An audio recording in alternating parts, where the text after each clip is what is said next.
अस्सलाम वालेकुम dear students, मेरा नाम मोहम्मद आसिफ है। इस वीडियो लेक्चर सीरीज़ में जो हम कोर्स पढ़ रहे हैं उसका नाम है आर्टिफिशियल इंटेलिजेंस। स्टूडेंट्स, ये वीक नंबर 13 और लेक्चर नंबर 23 है।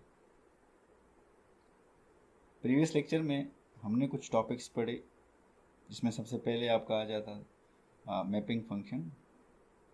फिर उसके बाद हमने पढ़ा लैम्डा फंक्शंस क्या होते हैं, और मैपिंग फंक्शन और लैम्डा फंक्शंस के ऊपर हमने कुछ प्रोग्रामिंग एग्जांपल भी सॉल्व किए लिस्ट इंटरप्रेटर के अंदर।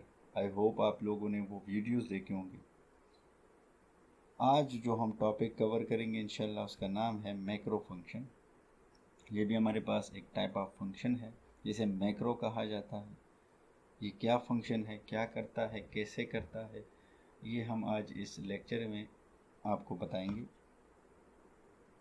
डिफरेंस बताएंगे कि what is the difference between the function and the macro. Features के बारे में हम आपको बताएंगे कि हमारे पास इस मैक्रो के दो इम्पोर्टेंट फीचर्स हैं जिसे हम लोग बैक कोड एंड स्प्लाइसिंग बोलते हैं। और आखिर में कोशिश करेंगे प्रोग्रामिंग एग्जांपल्स भी करेंगे और इसी मैक्रो को इम्प्लीमेंट करेंगे लिस्प इंटरप्रेटर में। तो आइए चलते हैं स्टूडेंट्स अपने लेक्चर के ऊपर। मैक्रो फंक्शन क्या होता है? तो macro have the same format as the function except that they are defined with a special form def macro instead of defun। ये उसी तरह फंक्शन है जैसे हम लोग इससे पहले जो फंक्शंस थे वो डिफाइन कर रहे थे या फंक्शंस थे, लेकिन उन फंक्शंस को जैसे मैं नॉर्मल फंक्शन कहूँगा या सिंपल फंक्शन कहूँगा, उनको हम डिफाइन करते थे with the help of defun। लेकिन मैक्रो फंक्शन को हम डिफाइन करेंगे with the keyword diff macro, define macro.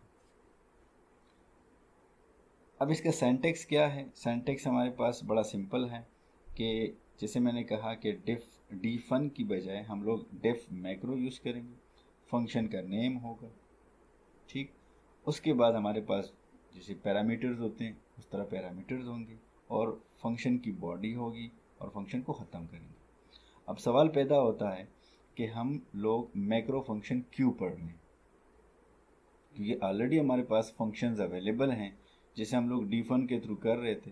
वो मैं आपको इंशाल्लाह आखिरी जो स्लाइड्स हैं 2 या 3 उसमें ये डिफरेंस बताऊंगा कि हमारे पास डिफ मैक्रो और ये बाकी जो फंक्शंस हैं इसमें डिफरेंस क्या है।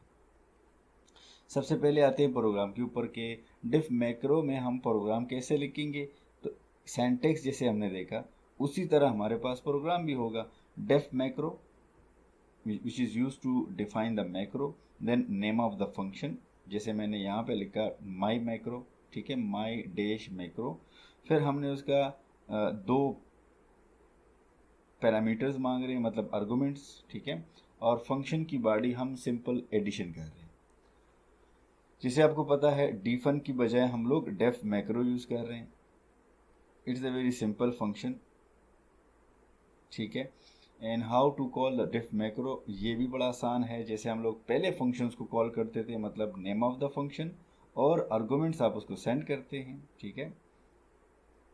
और अकॉर्डिंगली जो आर्गुमेंट हमने सेंड किए वो ए और बी को मिले और हमें रिटर्न किया उसने 5। तो यहाँ तक बड़ा सिंपल यूज़ हम कर रहे हैं डेफ मैक्रो का, और आपको ये बताने की कोशिश कर रहे हैं कि डेफ मैक्रो जो है उसको कैसे डिफाइन किया जाता है और उससे कैसे काम लिया जाता है। तो यहाँ तक कोई ख़ास डिफरेंस नहीं है। अब हमारे पास जो फीचर्स हैं डेफ मैक्रो के वो बड़े इंपॉर्टेंट है, वहाँ से इसकी डिफ्रेंशिएशन भी स्टार्ट हो जाती है ओवरऑल, ठीक है, जिससे आपको पता चलता है कि डेफ मैक्रो क्यों इंपॉर्टेंट है। जिसमें नंबर 1 आपका आ जाता है बैक कोड और सेकंड आ जाता है स्प्लाइसिंग। ये दो फीचर्स डेफ मतलब मैक्रो के हैं और ये ही डिफ्रेंशिएट करता है सिंपल फंक्शन को मैक्रो फंक्शन से। तो सबसे पहले बात करेंगे बैक कोड की। Let's provide a function back code somewhat similar to the code function. अभी तक हमने कोड फंक्शन पढ़ा था जो हम लोग यूज़ कर रहे थे, कोटेशन फंक्शन। तो कोटेशन फंक्शन जो काम कर रहा है उसी तरह same to same back code भी कर रहा है, लेकिन इसमें एक थोड़ा सा डिफरेंस है, वो आगे जाकर मैं आपको बताऊंगा। Where code function stop list to evaluate a given code with in it.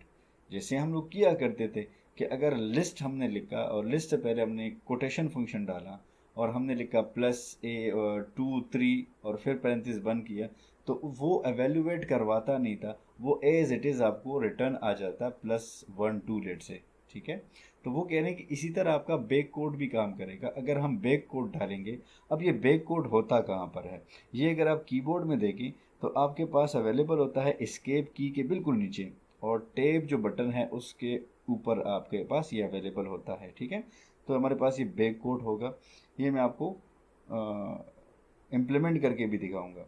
So let's see back code. जैसे यहाँ पर आपको नज़र आ रहा है ये इस तरह का होगा। अगर आपने कोटेशन फंक्शन देखा होगा, ये वो इस तरह नहीं होता, वो सिंपल कॉमा की तरह होता है, इन्वर्टेड कॉमा की तरह, लेकिन वो कुछ इस तरह करके होगा। लेकिन जो ये बैक कोड है, ये नंबर 1 अवेलेबल कहाँ पर है, आप अगर अपना कीबोर्ड देखें सिस्टम का, वो एस्केप की के बिल्कुल नीचे होता है। ठीक है, तो विदाउट शिफ्ट आप इसको प्रेस करेंगे तो आपके पास ये अवेलेबल हो जाएगा। या अगर आप देखते हैं 1 के साथ बिल्कुल एडजेसेंट अवेलेबल है लेफ़्ट साइड पर, तो वहाँ पर आप इसको लोकेट कर सकते हैं। तो ये हमारे पास again back code stop list to evaluate the expanded code being return from the macro. ठीक है, ये करता ये है उसी तरह काम करता है जैसे हमारे पास कोटेशन फंक्शन था। ये लिस्ट मतलब ये एवेल्युएट नहीं करता, सेम इट इज़ रिटर्न करता है। लेकिन डिफरेंस क्या है बैक कोड में और जो हम लोग कोटेशन फंक्शन यूज़ कर रहे हैं, वो मैं आपको अगले स्लाइड में बता दूंगा। Though it does allow list to evaluate some components mark by the special character. यहाँ से अगर आपको थोड़ा सा पता चल रहा है कि ये डिफरेंस उसमें ये मतलब कोटेशन में और बैक कोड में यहाँ से स्टार्ट हो जाता है कि अगर हम एक ख़ास जगह पर इसको यूज़ करें तो हमारे पास ये एवेल्युएट करना स्टार्ट कर देता है। बैक कोटेशन बिल्कुल एवेल्युएशन को स्टॉप करता है, लेकिन ख़ास स्पेसिफिक करेक्टर यूज़ करने के बाद हम एक ख़ास वेरिएबल या सिंबल को एवेल्युएट कर सकते हैं अपनी मर्ज़ी का। कैसे करेंगे वो मैं आपको बता देता हूँ। Anything mark bye a leading comma is evaluated and inserted into expanded structure. अब हमारे पास ये है कि अगर हमने बैक कोटेशन जो है वो पैरेंथेसिस के बाहर डाल दिया, और अब हम चाहते हैं कि वेरिएबल की जो वैल्यू है, मतलब जो सिंबल है हमारे पास, उसकी वैल्यू वैल्यू वो एवेल्युएट हो जाए, मतलब x की वैल्यू लेट से हमारे पास 10 है, तो हम x से पहले कॉमा डाल लेंगे। ये जो आपके पास कॉमा होता है, तो जब हम एवेल्युएट करेंगे, जब कंपाइल हो जाएगा आपका कोड, तो बाकी जो ऐसे एक्सप्रेशन है वो सेम रहेगा, लेकिन जहाँ पर कॉमा लगा होगा वो वाला वेरिएबल या वो वाला पोर्शन जो है वो एग्जीक्यूट हो जाएगा। लेट्स सी, आपको दिखाते भी हैं नेक्स्ट एग्जांपल के अंदर। यहाँ पर लेट से मैंने ए को, जो हमारे पास एक सिंबल है, एक वेरिएबल है, उसको इनिशियलाइज किया विद 100। ठीक है, हमारे पास 100 वापस आया। when we use the quotation function, normal function मतलब कोटेशन फंक्शन की बात कर रहे हैं जो अभी तक हम यूज़ कर रहे थे।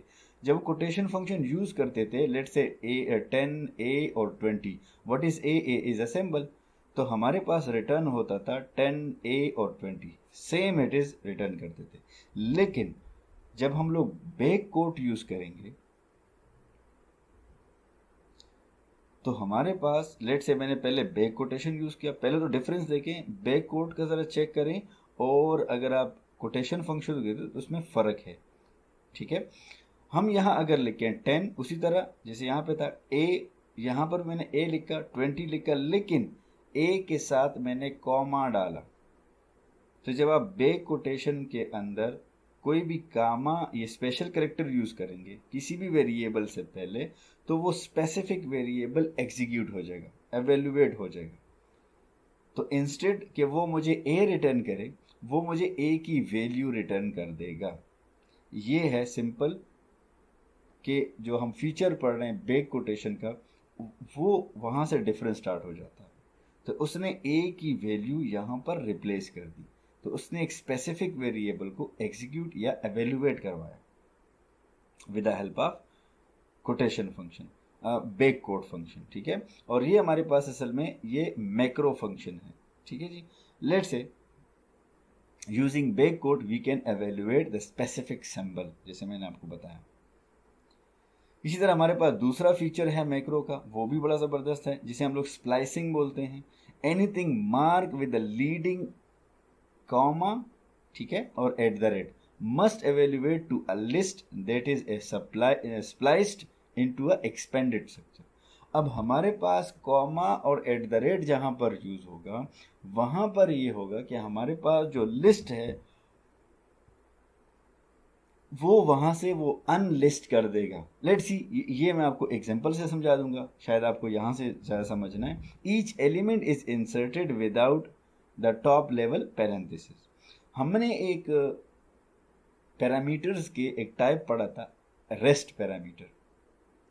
और रेस्ट पैरामीटर में जब हम लोग लेट्स से ए बी और एंड रेस्ट सी, तो हम जब 3 या 4 या 10 आर्गुमेंट सेंड कर रहे थे, ठीक है, उन आर्गुमेंट को ए बी के बाद एक लिस्ट के अंदर वो बंद कर दिया जाता था कि ये सारे सी के आर्गुमेंट हैं। क्योंकि मैंने बताया था कि वो बैक साइड वो कोई फंक्शनलिटी परफॉर्म करता है और उसको एक आर्गुमेंट में बंद कर देता है, मतलब एक लिस्ट के अंदर बंद कर देता है कि ये सारा लिस्ट लेट से इसमें 3 4 5 जो है ना, ये एक ही आर्गुमेंट है जो सी में स्टोर है। तो हम अगर उसमें कोई एडिशन करते थे, लेट से ए प्लस बी प्लस सी, तो सी को नहीं कर सकता था, क्योंकि सी में हमारे पास जो है एक लिस्ट अवेलेबल थी और एडिशन फंक्शन लिस्ट को ऐड नहीं कर सकता, वो सिंपल न्यूमेरिक नंबर को करते।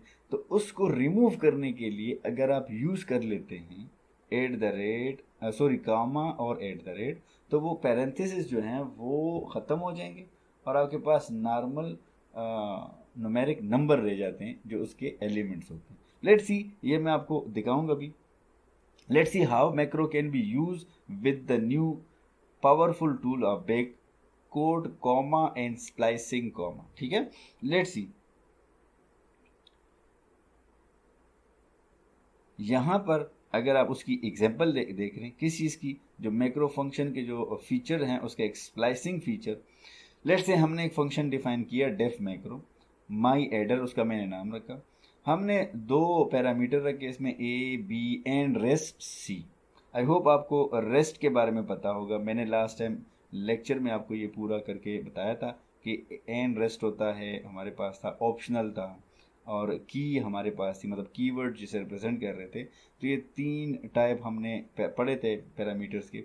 लेट्स सी, अब हम अगर हम इन तीनों को ऐड करना चाहें, प्लस ए बी सी, तो लेट से अगर ए को मैं 1 करता हूँ, बी को मैं 2 करता हूँ और सी को मैं 3 4 5 करता हूँ, तो ये 3 4 5 को पैरेंथेसिस में बंद कर देता है। तो ये एडिशन फिर नहीं हो पा रही थी तब हमसे। तो हमने ये किया कि अब हमने कोटेशन फंक्शन या आप कह सकते हैं बेक कोड का सहारा लिया और विद द स्प्लाइसिंग, ठीक है। तो हमने यहाँ पर एक कोड लगाया, अगर आप में से कोई बंदा सी की वैल्यू सेंड करता है, इफ सी इज अवेलेबल मतलब ट्रू, देन हमारे पास प्लस ए बी और सी होगा, लेकिन इसके साथ कुछ कुछ खास स्पेशल कैरेक्टर भी यूज़ किए हैं। मसलन हमने बैक कोट यूज़ किया नंबर 1, ए कॉमा ए हमने यूज़ किया। अब कॉमा ए का मतलब है कि यहाँ पर इसकी वैल्यू मतलब स्पेसिफिकली इस वेरिएबल को एवेल्युएट करो नंबर 1। फिर कॉमा बी हमने किया, ये वो कॉमा नहीं है जो हम लोग स्पेसिंग के लिए यूज़ करते हैं, ठीक है। ये वो मैक्रो वाला कॉमा है, मतलब बैक कोड के लिए जब यूज़ करते हैं ताकि ये जो ख़ास वेरिएबल है, ये स्पेसिफिक वेरिएबल है, ये एवेल्युएट कर जाए, मतलब इसकी वैल्यू यहाँ पर आ जाए ए की, बी की वैल्यू आ जाए। और हमारे पास अगर हम comma at the rate C करें, तो हमारे पास वो जो 3 4 5 विद इन द लिस्ट बंद किया होता है एंड रेस्ट की मदद से, ठीक है, उसको वो पैरेंथेसिस जो है वो ख़त्म कर देंगे। हमारे पास सीधे साधे रह जाएंगे 1 2 3 4 5।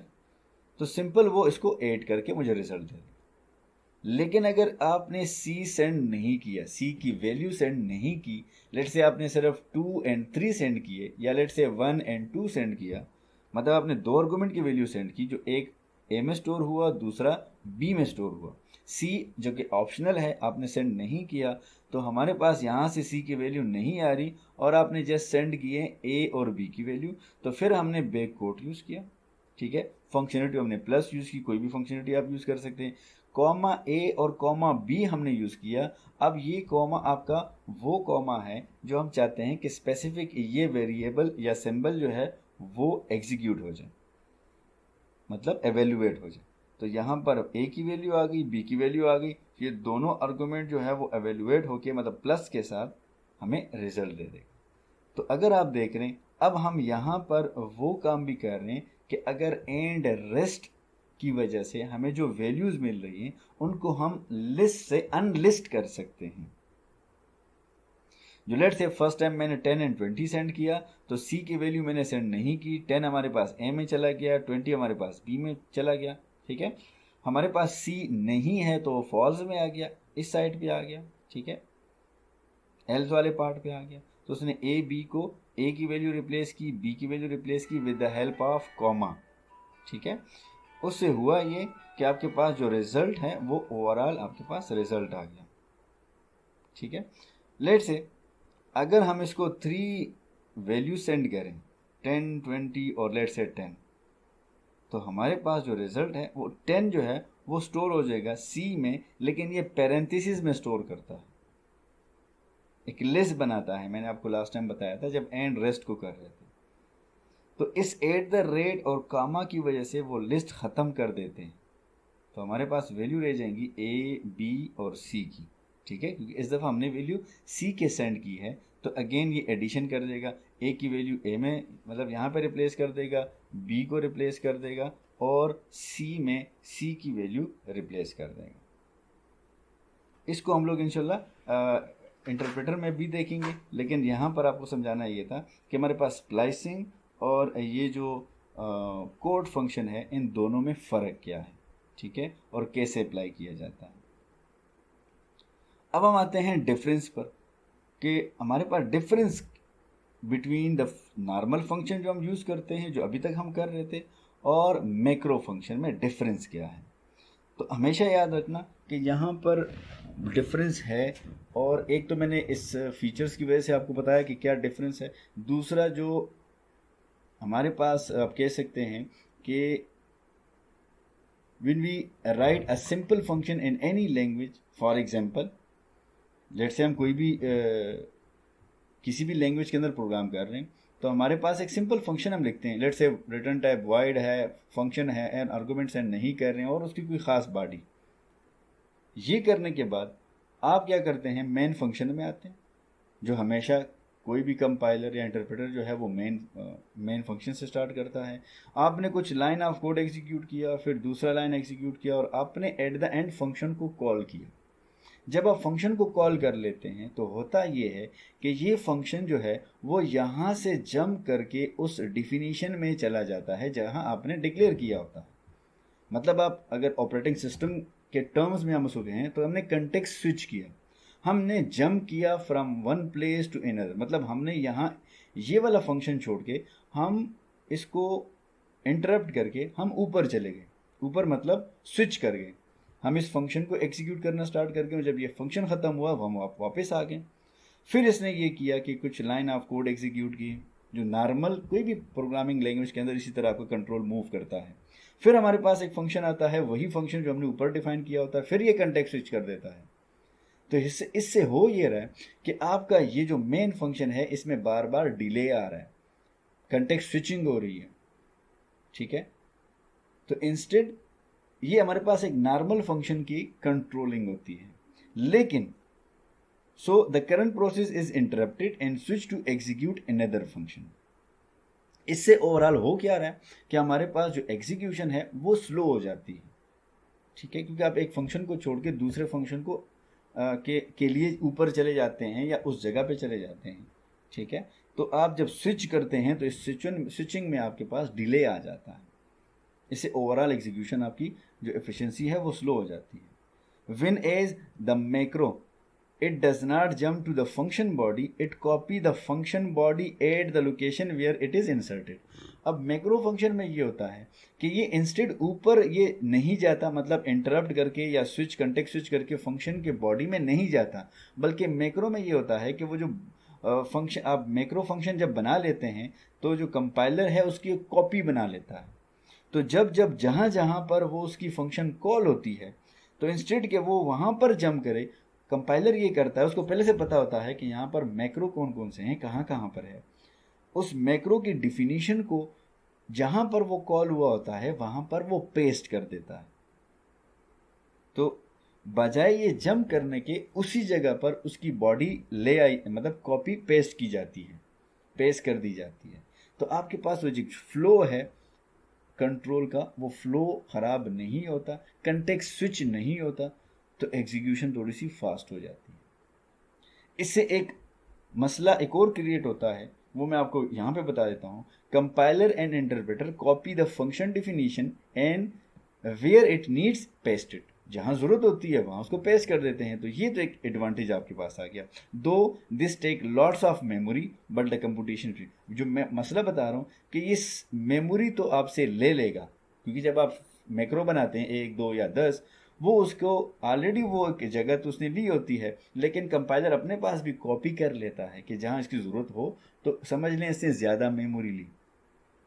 इससे ओवरऑल एक फ़ायदा और एक नुकसान हो जाता है कि कंप्यूटेशन है सीपीयू की वो फास्ट हो जाती है, लेकिन मेमोरी जो है वो आपकी कंजम्पशन ज़्यादा हो जाती है। लेकिन हमारे पास जो मेमोरी है आजकल जो सिस्टम्स आ रहे हैं वो माशाल्लाह हम ग्रो कर रहे हैं और मेमोरी का इतना मसला नहीं आ रहा। आजकल आपको ज़्यादा पता है हम स्पीड पर ज़्यादा काम कर रहे हैं, सीपीयू के स्पीड पर, तो यहाँ आपको ये काम आ सकता है। Normal function take less memory but it take more computation time. अब नॉर्मल फंक्शन इसका बिल्कुल उलट है, वो मेमोरी तो कम लेता है लेकिन उसमें बार बार जो कंटेक्स्ट स्विचिंग हो जाती है उसकी वजह से डिले आता है, तो सीपीयू की परफॉर्मेंस स्लो हो जाती है, ओवरऑल एग्जीक्यूशन उस प्रोसेस की स्लो हो जाती है। ठीक है, तो ये हमारे पास मेन डिफरेंस था। आई होप आपने इस टॉपिक को समझा होगा, और अगर इस टॉपिक में आपको कोई क्वेश्चन है तो आप मुझसे कर सकते हैं। मेरा ईमेल एड्रेस है asif@northern.edu.pk। थैंक यू, अल्लाह हाफिज़।